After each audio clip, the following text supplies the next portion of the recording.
guys, I'm here at the library, which is a little change of scenery from how you usually see me. I've been at home a lot, but here I am with all the books that you can call us to check out if you want to.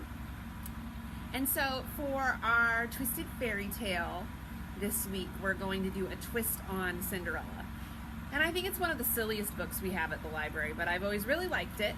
And it's called Bubba the Cowboy Prince, A Fractured Texas Tale. And it's by Helen Ketteman, illustrated by James Warhala. There's a little bit of a glare on the cover, but it won't be so bad when we get to the pictures inside.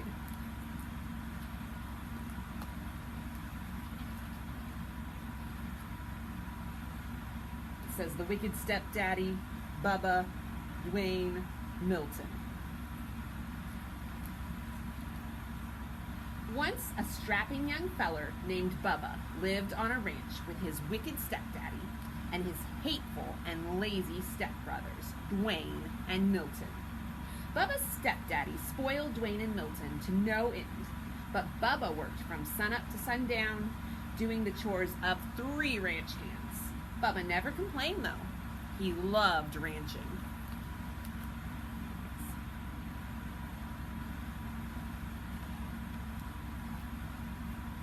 Dwayne and Milton spent their days sitting on horseback, bossing Bubba around. Get them dogies along there, Bubba, ordered Dwayne. Yeah, and watch out for them cow patties, added Milton. You know how Daddy hates for you to track up the house. So he's doing all the work while they just kind of make fun of him and yell at him.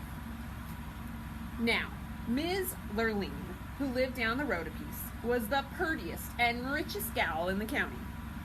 She owned the biggest spread west of the Brazos, and she loved ranching too. But it was lonesome work, and after a while, she decided it was time for some companionship. I aim to find myself a feller, she said, one who loves ranching as much as I do. And it wouldn't hurt if he was cute as a cow's ear either. Ms. Lurleen decided to throw a ball. She sent invitations to all the ranchers in Texas.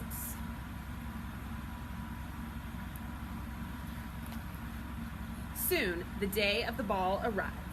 Milton and Dwayne spent all day getting gussied up in their finest duds. Bubba about ran himself ragged waiting on them. Bubba, shouted Dwayne, fetch me my bolo tie. Bubba, shouted Milton, get my boots polished. Bubba, shouted his wicked stepdaddy, brush them horses and wash that wagon. It's all pretty familiar, right? By the time Dwayne and Milton and their wicked stepdaddy were ready to go, Bubba was exhausted. Still, as they climbed into the wagon, Bubba asked, can't you wait for me to get ready? I want to dance with Ms. Lurleen too. Dwayne and Milton and their wicked daddy hooted and hollered. Why, you're sorrier than a steer in a stockyard, said Dwayne. Can you imagine Ms. Lurleen dancing with the likes of you? Said Milton. Ms. Lurleen won't even wipe the dirt clods off her boots with that raggedy shirt of yours. And you smell more like the cattle than the cattle do.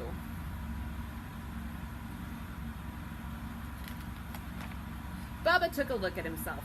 It was true. He didn't have a decent shirt to wear. His boots were downright disgraceful. And he did smell a bit rough. Milton and Dwayne were right. Ms. Lurleen wouldn't dance with the likes of him. Bubba hung his head. He felt lower than a rattlesnake in a goalie. I don't actually know what that means. I guess it would mean the rattlesnake is stuck. Milton and Dwayne and their wicked daddy went on off to the ball. Bubba mounted his horse and headed for the pasture to check on the herd. The sky was getting darker than a black bull at midnight. It looked like a Texas thunderstorm was brewing. He's all by himself. Bubba had just arrived at the cow pasture when a bolt of lightning struck, knocking him off his horse. Bubba was stunned for a moment, but when he got himself picked up, he heard a voice. Go to the ball, Bubba, said the voice. Bubba looked around. No one was there except him and the cows. I wonder who it is. Now, Bubba figured he'd bonked the bejeebers out of his bean. That's another way to say head. 'cause the voice was coming from a cow. She chewed her curd for a moment, then said, "I'm your fairy god cow, and I can help you go to the ball." Bubba sat up, rubbing his head. "I'd like to go, Miss God Cow, but shoot, I don't have a thing to wear." The fairy god cow swished her tail, and Bubba's raggedy clothes changed into the handsomest cowboy duds he'd ever laid eyes on. His jeans were crisp, his boots were shiny, his shirt was dazzling, and his Stetson was whiter than a new salt lick. "Why, I look downright purty," said Bubba. And he does look nice. Hold this a little closer so you can see. And there's that fairy god cow. It's pretty funny. The fairy god cow swished her tail again, and a nearby steer turned into the most beautiful white stallion Bubba had ever seen.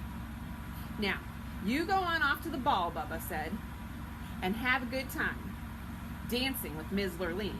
But you'd best be home by midnight, 'cause that's when the magic runs out." "Yahoo!" shouted Bubba as he jumped on the white horse and galloped off to the ball.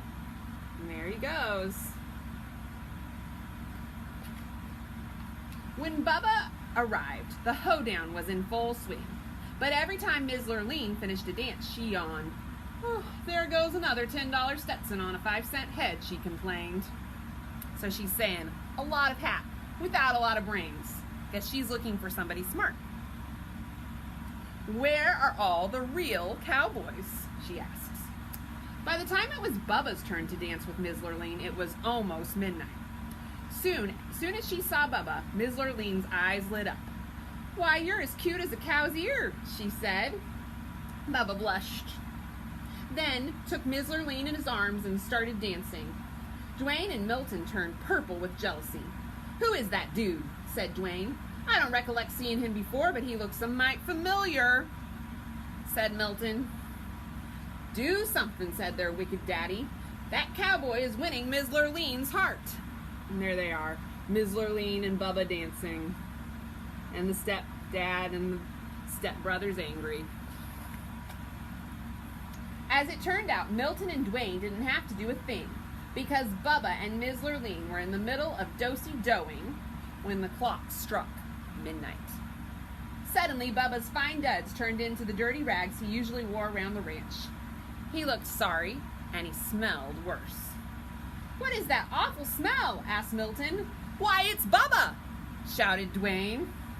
Bubba turned 14 shades of red, apologized to Ms. Lurleen, and ran out of the room. "Wait!" she yelled, chasing after him. But Bubba didn't wait. He jumped on his cow and lumbered off into the night. In the ruckus, he lost one of his dirty cowboy boots. Ms. Lurleen clasped it in her arms.